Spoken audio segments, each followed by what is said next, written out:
हाय हाय इतना सुकून दिल खुश हो गया भाई ये देखते हुए। ভিডিওটা পুরোপুরি মজার জন্য বানানো হয়েছে, দয়া করে কেউ এটি সিরিয়াস নেবেন না। দয়া করে টুক করে কানে হেডফোনটা পরে নাও, আর যে ভিডিওতে পুরোপুরি ধামাকা হতে চলে। ছেলেরা তো সব খেলা এক্সপার্ট, তাই তো? তা কেউ কি বলতে পারবে কোন খেলাটা খেলতে গেলে লাইট অফ করে খেলতে হবে? হ্যাঁ বোন আমি বলতে পারবো, লুকোচুরি খেলা তুমি লোকাবে দাদার লুঙ্গির নিচে আর দাদা লোকাবে তোমার শাড়ির নিচে এবং আলাদা লেভেলের এবং লুকোচুরি খেলা হবে। এই খেলাতে এবং লাইট বন্ধ করে খেলতে হয়। এই ড্রেসটা, হ্যাঁ এই ড্রেসটা কেমন লাগছে অবশ্যই জানিও। মনে হচ্ছে এর বাবার ওখানে কর্ণ ফেটে হয়েছিল, সেই জন্য এর ওখানে কথাবার্তাটাই এইরকম হয়।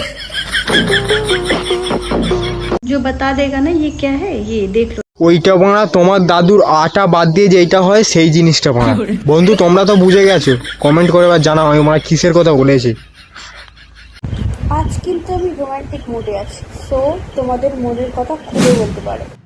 দিদি এখানে পুরো মনের কথা পুরো খুলে বলতে পেরেছে, সবাই পুরো কমেন্ট বক্স ভর্তি করে দেবে। আমার মনের কথাটা আগে শুনে নাও। আমার প্রচুর বাঁড়া লাগাতে ইচ্ছে হচ্ছে, তুমি এসে একটু বাঁড়া চুষে দেবে। আমি কানাডা গিয়েছিলাম, কানাডা থেকে খানাটাই গিয়েছিল, ওরে বাবা গো।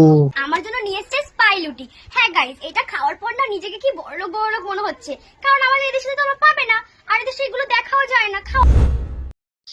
দিদিকে গিয়ে কেউ বাঁড়া বোঝা, ওর বাবা বাঁড়া কানাডায় যায় না, বোতলে বাঁড়া মুখ ভরে এনে ওকে খাওয়াচ্ছে, সেই জন্য এত বাঁড়া টেস্ট বেশি পাচ্ছে।